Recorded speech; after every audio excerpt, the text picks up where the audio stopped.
Bonjour à tous, c'est le Killer qui vous parle pour la seconde et dernière partie de notre vidéo construction consacrée à un ensemble de jeux Lego Nexonites sorti en 2017. Il s'agit de la référence 70 353, The Illegal. Et donc justement, dans la première partie et le premier sachet, nous avons construit ensemble une partie de l'Illegal, qui est ici, assez massif pour l'instant, ainsi que deux figurines, Clay Morrington et le Stone Stamper. Voilà. Donc maintenant, trêve de blabla. Passons tout de suite à la seconde partie. Donc, on va mettre ça de côté, je pense, car en effet, la seconde partie va commencer tout d'abord par des figurines. Donc, pas besoin de la grosse base de Eagle.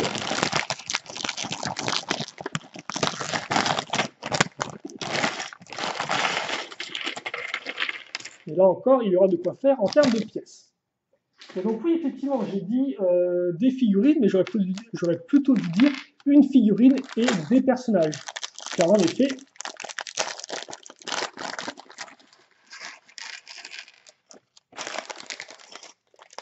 nous allons bel et bien construire une figurine traditionnelle, mais nous aurons aussi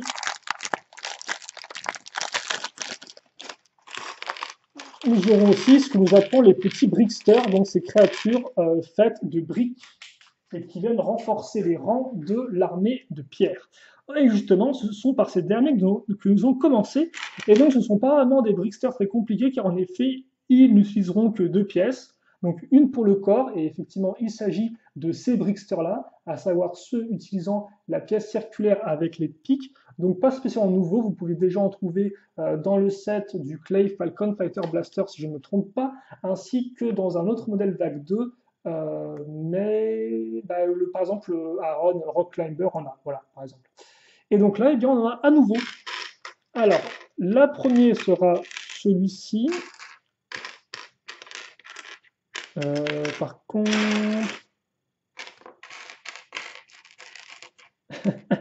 il faut juste que je trouve la seconde pièce qui constitue son visage. Mais visiblement, alors je suis sûr de l'avoir vu dans ce sachet-là que j'ai déposé tout à l'heure, mais visiblement j'ai dû me tromper. D'accord. Bah oui, c'est bizarre ça, non? Alors il est ici.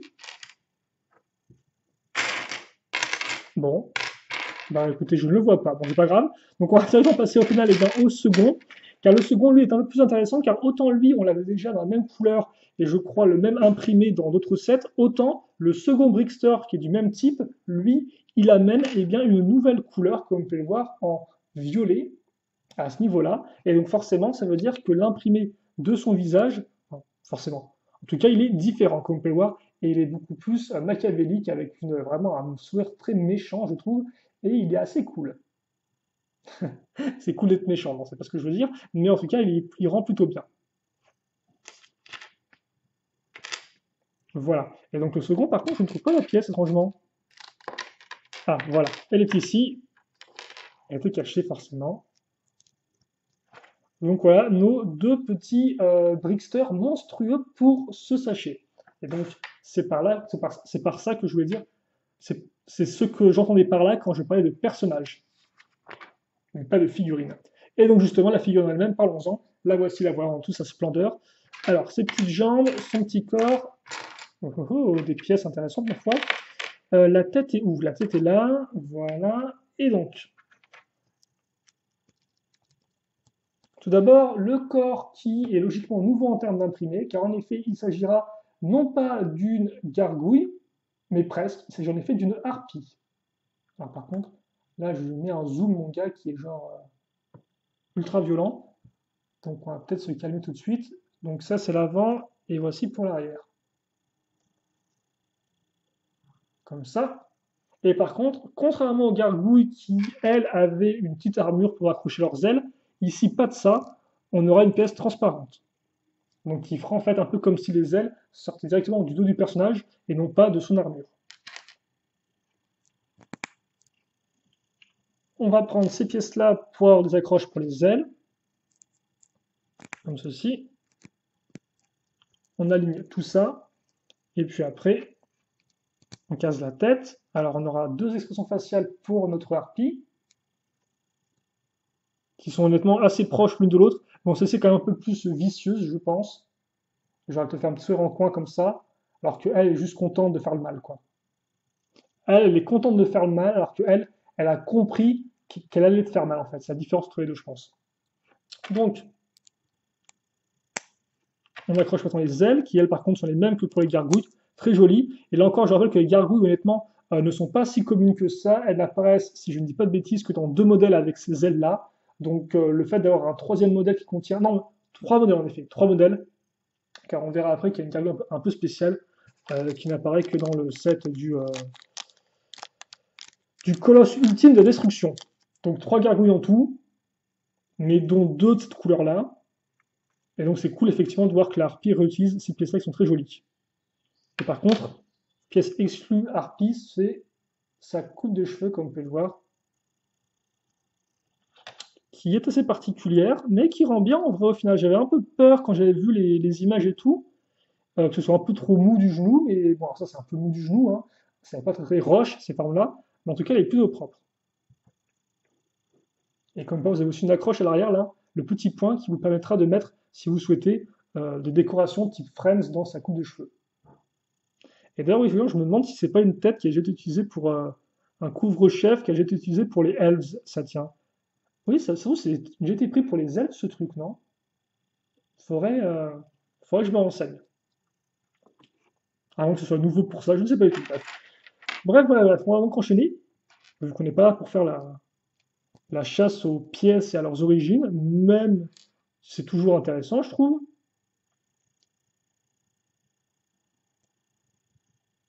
Par contre, on va peut-être juste faire en sorte de... Et voilà, donc par contre, c'est toujours cool parce que cette pièce-là, comme ça en noir, honnêtement, elle est assez peu commune, je trouve. Argentée, ok, mais en noir, elle apparaît assez peu de fois. Et comme ceci. Donc voilà pour notre harpie qui est, ma foi, assez majestueuse et assez forte. Et par contre, effectivement, je comprends mieux pourquoi il n'y a pas d'armure, parce que l'armure aurait bloqué avec les cheveux qui vont vers l'avant. Voilà, je comprends un peu mieux effectivement pourquoi elle n'a pas d'armure, contrairement aux gargouilles traditionnelles. Bon, c'est pas tout ça, mais je parle beaucoup pour juste une figurine, alors que nous, ce qu'on veut voir, eh bien, c'est la suite de notre Eligoy. Donc, bah, justement, ne perdons pas plus de temps et continuons. Et on va déjà continuer par les pattes arrière qui vont être faites très rapidement, car en effet, on va se munir de cette pièce-là, donc qui est une 2x2 plus connecteur, sur laquelle on va raccrocher de la 1x2 avec l'accroche à clip.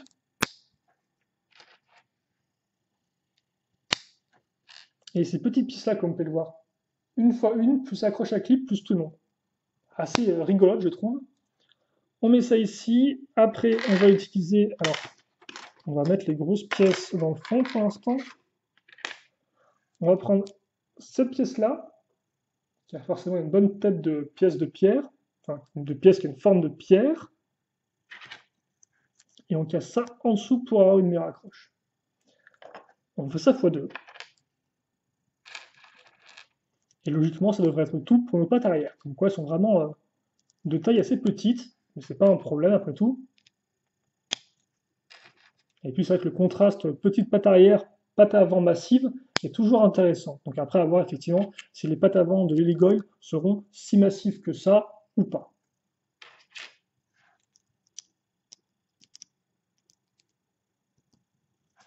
Ok. Et donc maintenant ça, eh bien, on va raccrocher ici.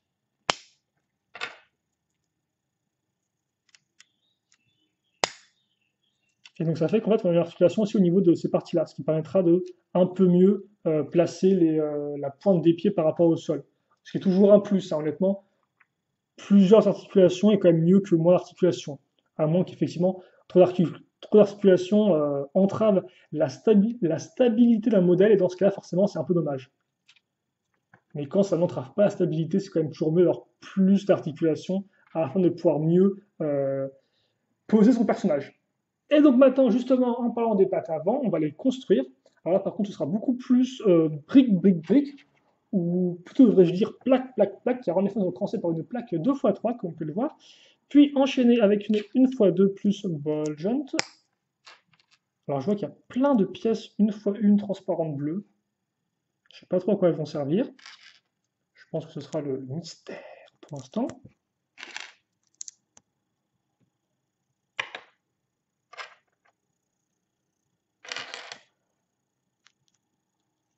Ça. Et après ça on le met ici. Oh, c'est plutôt propre ça comme voir. La pièce en biais qui directement enchaîne par rapport à l'arête de la pièce comme ça là. Très propre ça, très très propre. Mais pas solide. Donc c'est pour ça qu'on va devoir mettre une pièce comme ça pour fermer un peu le sandwich afin de mieux accrocher tout ça.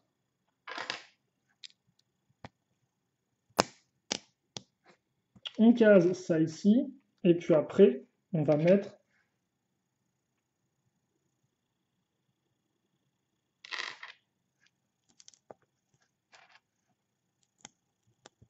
ça comme ça. Alors par contre, voilà, voilà, si je dis pas de bêtises. Ok. Et donc, ça va venir se mettre ici. Donc on peut voir articulation à cran très solide. Et ça se met là. Maintenant, comment on va faire les griffes à l'avant? Eh bien, on va avoir la réponse tout de suite et elles sont, ma foi, assez complexes. Donc on va à nouveau commencer par une 2x3, comme ceci. Très rapidement, retrouver une pièce avec un petit connecteur qui permettra donc de faire le lien par rapport aux pattes, en fait. Ça se mettra au niveau des pattes. Puis après, ça va être un peu la fête. Donc on va avoir une pièce comme ceci. Euh, Attendez un peu là. Oh, mais qu'est-ce que j'ai fait? J'ai complètement... j'ai complètement... Oui, oui, bah écoutez, excusez-moi. Grosse erreur de ma part, qu'est-ce qui s'est passé dans la tête? Je sais pas pourquoi, non. Ok, bah non. Je sais pas pourquoi mon cerveau a vu qu'il fallait prendre. Ah, forcément, ça va être. Ah, là, je vois enlever. Mon cerveau a vu qu'il fallait prendre deux pièces comme ça. Excusez-moi, hein, honnêtement. Il fallait prendre deux pièces comme ça et pas du tout, en fait. Pas du tout. Il fallait simplement prendre une pièce comme ça.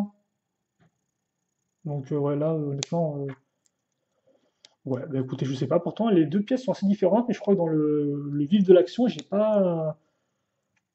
Mon cerveau m'a dit ça passe, mec, tu peux y aller à fond. Mais en fait, non, tu peux pas y aller à fond, mon grand. Tu peux pas y aller à fond du tout. C'est une erreur. Donc, ouais, c'était ça. Donc, effectivement, je me disais, il est pas en train de. Je me disais, il n'est pas en train de manquer des pièces, là. Eh bien, la réponse est oui, il te les manquait parce que tu les avais mal utilisées, tes pièces. Donc, on recommence.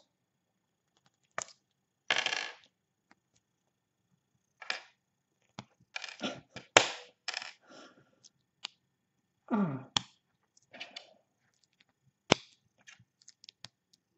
comme ceci, comme ceci. Voilà. Je vous présente mes excuses les plus sincères. Une fois que ça c'est fait, donc on va pouvoir eh bien, faire comme si de rien, si rien ne s'était passé, et se la faire tranquille. Donc ça, on va mettre ça ici, voilà.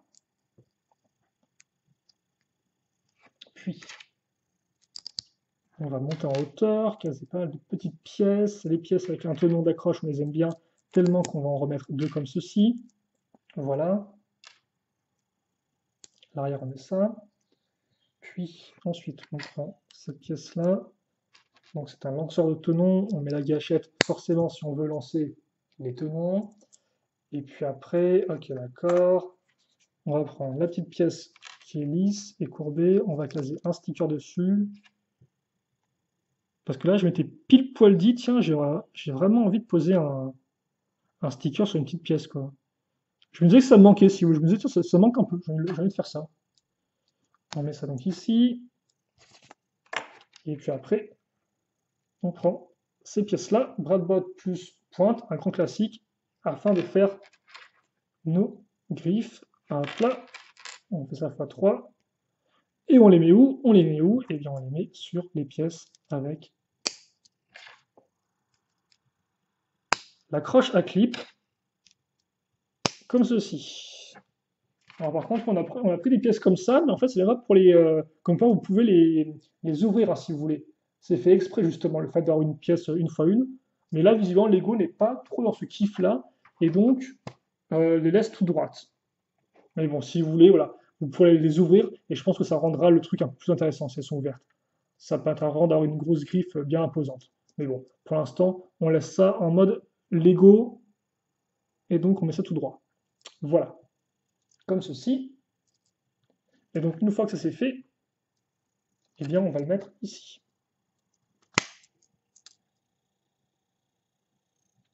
Voilà. Et maintenant on peut enchaîner avec la seconde griffe, et je dirais que en 15 minutes on n'a pas fait grand chose, je m'en excuse, on n'a presque rien fait, quoi. Au final c'est fou ça, hein. Bon, encore plus c'est fou vu qu'il nous reste la tête et les ailes à faire. Donc on va activer et enclencher la seconde.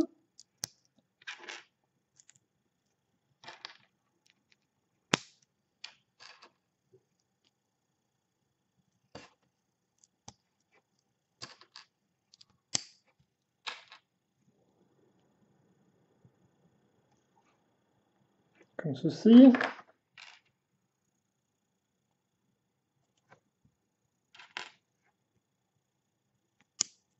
Comme ça.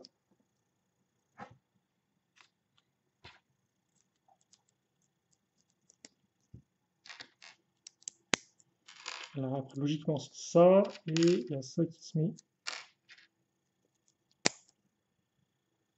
Est-ce que ça se met là, ça ou pas? Ah oui, ça se met là parce qu'effectivement, il y a une hauteur de plus qui est prise par le piston tenon. On va mettre ici, et après, logiquement, il ne me reste plus qu'à mettre le sticker. Et on peut mettre les voiles vers la prochaine grosse partie du modèle.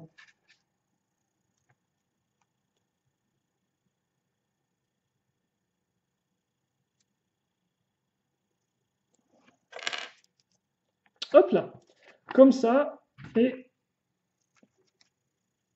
comme ceci. Alors par contre, c'est vrai qu'effectivement, ce côté très brut de décoffrage, là, il est un peu bizarre, hein. Les tenons apparents, ultra gris, genre aucune pièce de détail, excusez-moi, c'est un peu bizarre.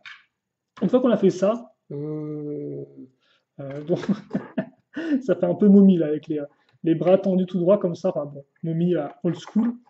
Maintenant qu'on a fait ça, on va pouvoir revenir sur les hélices justement. On va faire des gros modules cylindriques. Alors ça forcément, je suis aux anges. Tout ce qui est pièces cylindriques, j'aime beaucoup. J'aime bien les roues. Donc forcément, ça me parle aussi. On va caser ces pièces comme ça et après faire le contour avec des pièces, alors non pas cylindriques, mais comme vous pouvez le voir, de coins, d'angle et en biais à ce niveau-là. Puis, on referme avec une 4x4 format plaque. Ça ensuite on fait, alors par contre, ah bah tiens justement, la réponse à la question pourquoi on joue des pièces une fois une Laser Killer? Eh bien la réponse c'est qu'on va en mettre 4 ici. Pourquoi faire? J'en sais rien, en tout cas il y en aura 4. Et puis après on pourra donc se concentrer et faire pareil une nouvelle fois. Forcément, comme vous avez pu le voir, il y a deux côtés, donc il y aura deux hélices, donc il y aura deux gros modules pseudo-cylindriques. Voilà, et comme ça. Et là encore, on n'oublie pas 1, 2, 3, 4. Et puis ça, justement, et donc là, on comprend mieux aussi pourquoi on a ce type de pièce ici, parce que certes, ça amène du bleu, ça amène de la décoration des pics, mais surtout, ça amène des tenons afin de pouvoir mieux raccrocher tout ça. Même si vous pouviez aussi vous en passer, entre guillemets, hein, les tenons, parce que comme quoi, grâce à l'accroche cruciforme jaune à l'intérieur, ce sera maintenu en place par la barre, quoi qu'il arrive. Donc c'est pas non plus essentiel d'avoir les tenons. Mais c'est quand même un peu plus cool. On met ça là.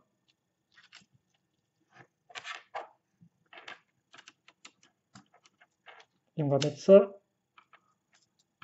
Alors par contre, ce serait bien si je mettais dans le bon sens.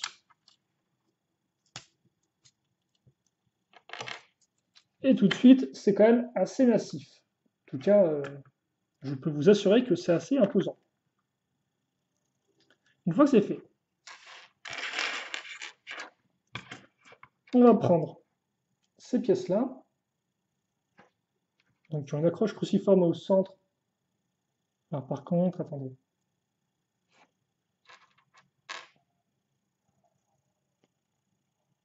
On accroche cruciforme au centre et deux accroches main de figurine. On met deux éclairs propres et on met ça ici. Attends, il faut que je mette ça dans le bon sens. Voilà. Pas que ce soit si important que ça, mais c'est dans le bon sens, mais bon, quitte à faire. Autant le faire bien. On va faire ça une seconde fois, comme ceci. Voilà. Et ça, on va le mettre. Alors par contre, ce serait bien si je dans le bon... Attendez, comment j'ai fait mon affaire, moi? Oui, c'est censé être aligné par rapport à ça. Euh... Ouais. Attendez, je crois que je me perds un peu là. Mais normalement, non, ça devrait être bon. Ça devrait être bon.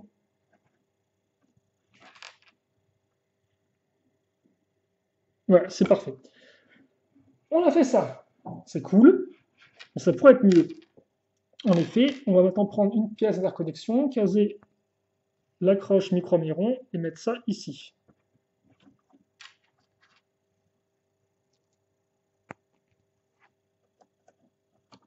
Comme ça. Moi, c'est fou, je sais pas pourquoi je suis autant à 2 à l'heure comme ça, mais c'est assez terrible. Puis, ah bah tiens, là c'est beaucoup plus simple à comprendre. Donc c'est simple à comprendre, on va caser deux grandes pièces d'ailes là-dedans et là-dedans. Et d'ailleurs, celles-ci, je ne sais plus de quand elles datent, mais elles sont pas spécialement récentes, hein. Elles sont quand même peut-être 1000 et 2000, je pense. Bref, on met ça ici et on va mettre ça dans ce sens-là.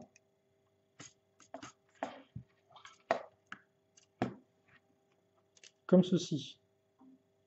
Comme une sorte de plus par rapport aux éclairs. Voilà.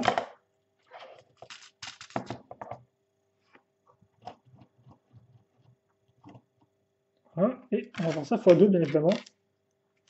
Parce que c'est ce qu'on aime faire. Alors, on met ça ici et ça là.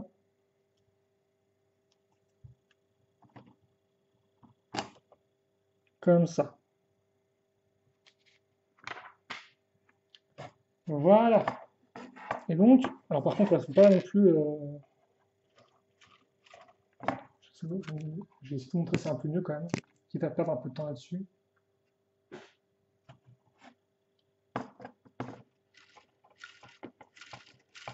C'est plutôt rigolo quand même.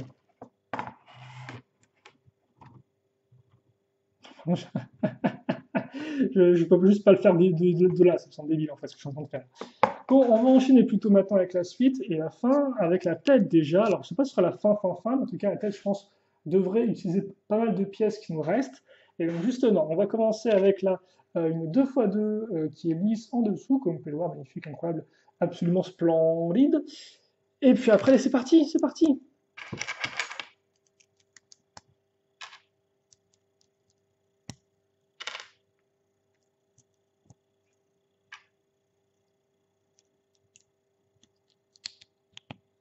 On met ça là, voilà. Puis après,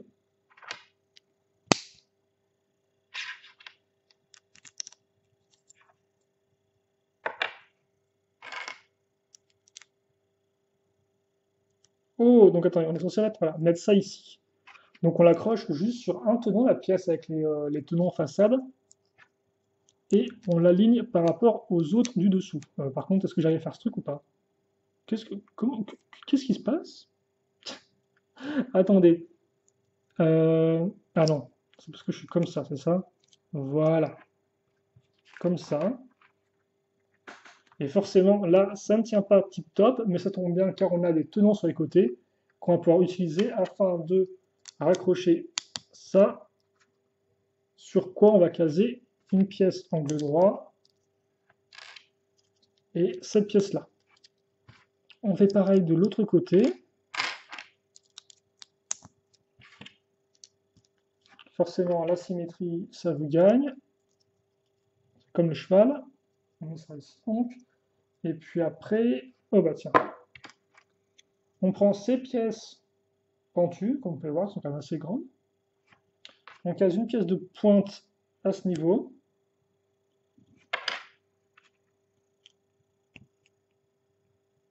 Et on va mettre un sticker comme ceci.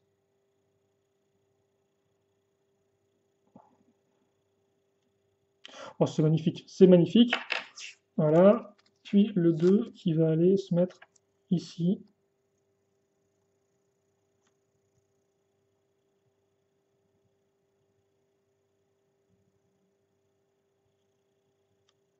Comme ça.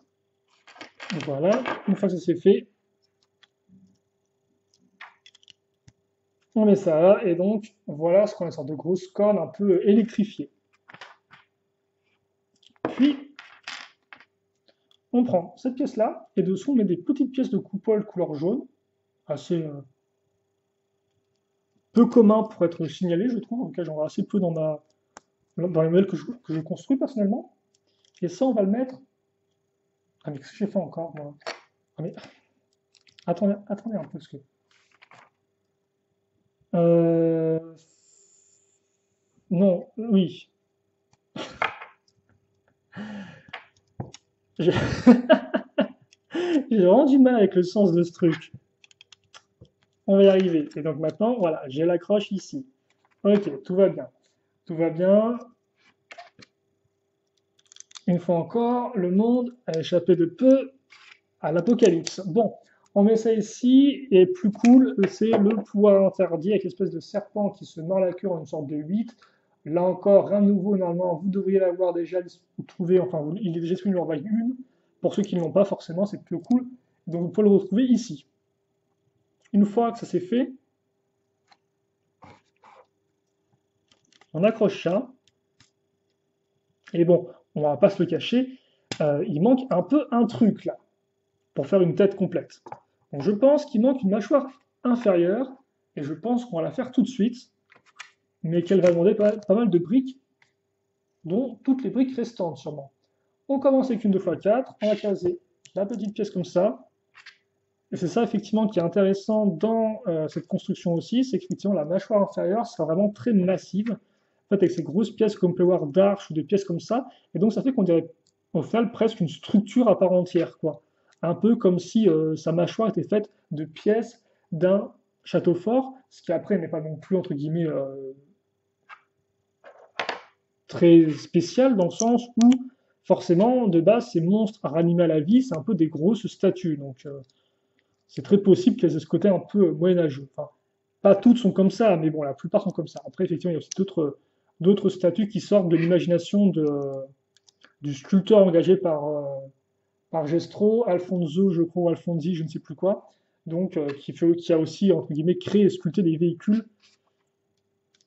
de Gestro. Mais c'est vrai que la plupart des véhicules des monstres roches font aussi office de monstres à part entière, quoi. C'est des sortes de véhicules vivants. Donc, des fois, c'est un peu dur de savoir ce qui est monstre et de savoir ce qui est véhicule. Vu que souvent, vu que souvent ils font les deux, je pense.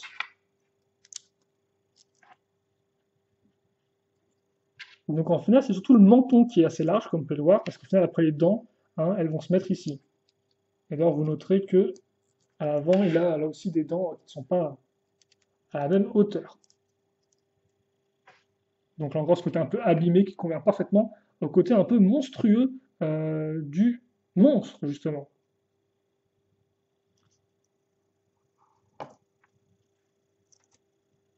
On accroche ça ici.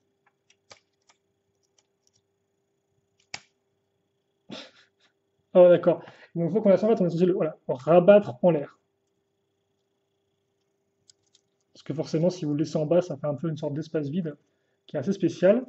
Et puis après, il ne reste plus qu'à mettre les tenons dans les lance-tenons. Forcément, on va pas les mettre ailleurs. Et ça devrait être bon pour notre ami l'héligoyle. Si je dis pas de bêtises. Ouais. Oh, d'accord. Et donc après, vous pouvez, donc les pièces restantes, c'est ces pièces-là en plus, forcément. Mais surtout, ce qui peut être intéressant, c'est l'éclair qu'il y a en plus. Alors, je pense pas m'être trompé, je pense pas qu'il y en a un que j'ai pas vu, que j'aurais dû accrocher, hein. Logiquement, il n'y en a qu'un seul pour l'arme de notre harpie et que 4 en tout pour l'Igoy en elle-même. Donc, je pense avoir fait tout ce qu'il fallait faire là où il fallait. Oh, d'accord. Bien joué. Donc il y a un autre mécanisme que je n'avais pas remarqué, c'est qu'en effet, vous pouvez soulever cette partie-là et mettre dedans eh bien, nos deux petits bricksters. Car c'est vrai que souvent les bricksters sont juste un peu là de faire joli, mais là, comme vous pouvez voir, ils vont vraiment servir au sein d'un mécanisme. Donc on les met là, et après, on n'a plus qu'à eh bien, mettre ça vers nous, et hop là, ça fait qu'on a éjecté les petits bricksters, ou brickers en français. Et donc voilà pour notre Heligoid. Donc attendez 2 secondes et on va terminer tout ça. Je vais juste aller chercher de quoi vous montrer le modèle sous tous ces petits angles. Et puis après, on arrêtera là. Donc, on a quand même fait 1 heure de vidéo, ce qui sont quand même beaucoup honnêtement. Je pense que si vous le construisez chez vous, honnêtement, vous ne devriez pas mettre plus de 40 minutes, honnêtement. C'est vrai que j'ai été un peu long, j'ai fait quelques erreurs quand même qui m'ont demandé de revenir en arrière, hélas. Mais logiquement, si vous n'êtes pas comme moi, vous devriez pouvoir... alors, par contre, on va essayer de...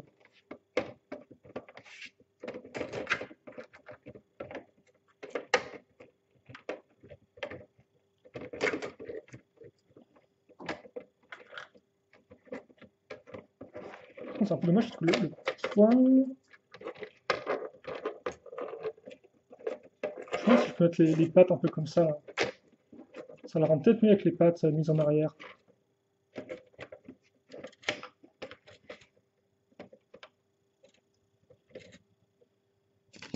Bon, ça va un peu plus chausseux aussi, mais bon. Alors, on a ça. Hop. On va gagner un peu de hauteur, histoire de bien sûr de voir tout le modèle dans son ensemble. Mettre un peu de lumière dessus. Faire la mise au point sur notre grosse créature, qui, il est vrai quand même, eh bien, reste, ma foi, assez massive. Alors, par contre, est-ce qu'on peut... Voilà, là, je pense qu'on est bon. Et donc, voilà pour notre Heligoid qui est terminé, comme vous pouvez le voir. Et qui n'a pas l'air très, très gentil. Par contre, qui a l'air un peu de côté, là. Attendez, est-ce que c'est moi qui ai... attendez. Normalement, je peux régler ça.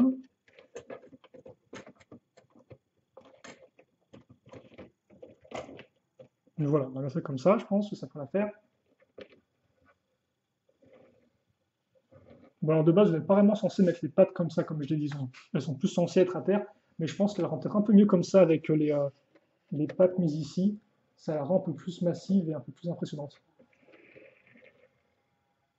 Voilà. Donc pour notre ami Liligoy. Attendez, parce que là encore.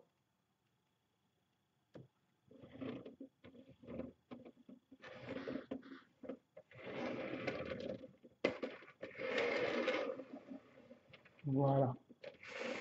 Et après, donc comme ceci, et honnêtement, elle rend plutôt bien. En tout cas, c'est vrai que moi, une des choses que j'aimais bien dans ce set, c'était son côté un peu forteresse sur elle, si vous voulez. C'est-à-dire qu'effectivement, on avait affaire à une sorte de grosse créature un peu méchante. Toutefois, on avait quand même ce côté un peu château fort qui ressortait du monstre. Donc justement, grâce aux pièces comme ceci, ou encore grâce aux pièces comme ça, qui font un peu penser à des sortes de tours, si vous voulez. Et donc, c'est vrai que moi, c'est avant tout ce que j'aime dans le modèle, c'est ce côté un peu mix entre justement, là encore, le côté monstre, mais le côté aussi un peu structure, voire véhicule, quoi. Donc, et c'est vrai que de ce point de vue-là, honnêtement, elle rend bien comme pas. Vous avez vraiment une sorte de triangle comme ça, là, ici et là, avec ces pièces-là, comme ça, qui ressortent bien. Et donc, on a vraiment une sorte d'homogénéité, de continuité des formes qui vraiment fait penser un peu à une sorte de grosse forteresse ailée. Même si forcément, elle a pas vraiment la taille pour, mais après, c'est vrai que ça, on pourra rapporter ce monstre-là au colosse de l'ultime destruction, qui lui aussi est un peu ce concept de monstre slash structure en fait, une sorte de forteresse sur pattes. Et donc là, c'est un peu pareil, mais à une échelle un peu moins grande. Et c'est vrai quand même qu'il est assez imposant. Et je pense que pour, là encore, votre bestiaire de monstre, il peut être plutôt cool. Mais bon, on n'est pas pour faire une review du personnage, ce que je suis un peu en train de faire là, parce qu'honnêtement, c'est du genre d'information, je pense, que je relirai dans la review. Mais ouais, vraiment, c'est vrai que à défaut d'être un modèle qui va vraiment me faire kiffer à fond, c'est quand même un modèle qui reste différent des autres monstres et qui surtout a quand même une bonne taille, je pense, par rapport à une figurine. Ce qu'on va voir tout de suite en fait, comme ceci. Voilà, donc comme on peut voir, on a vraiment affaire à quelque chose d'assez massif. On va mettre la gargouille qui regarde dans ce sens-là. Excusez-moi pour mes bouts de chaise qui grincent, c'est assez affolant ça, hein. Je l'ai acheté récemment, mais enfin, ça, tout le monde s'en fiche, mais je l'ai acheté récemment, mais déjà elle grince à fond et tout, donc c'est un peu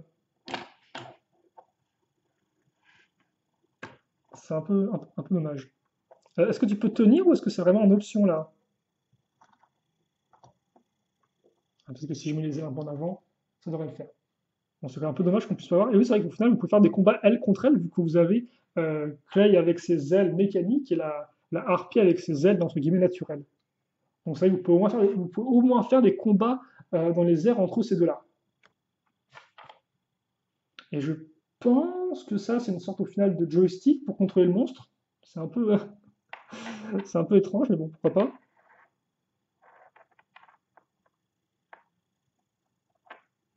Voilà.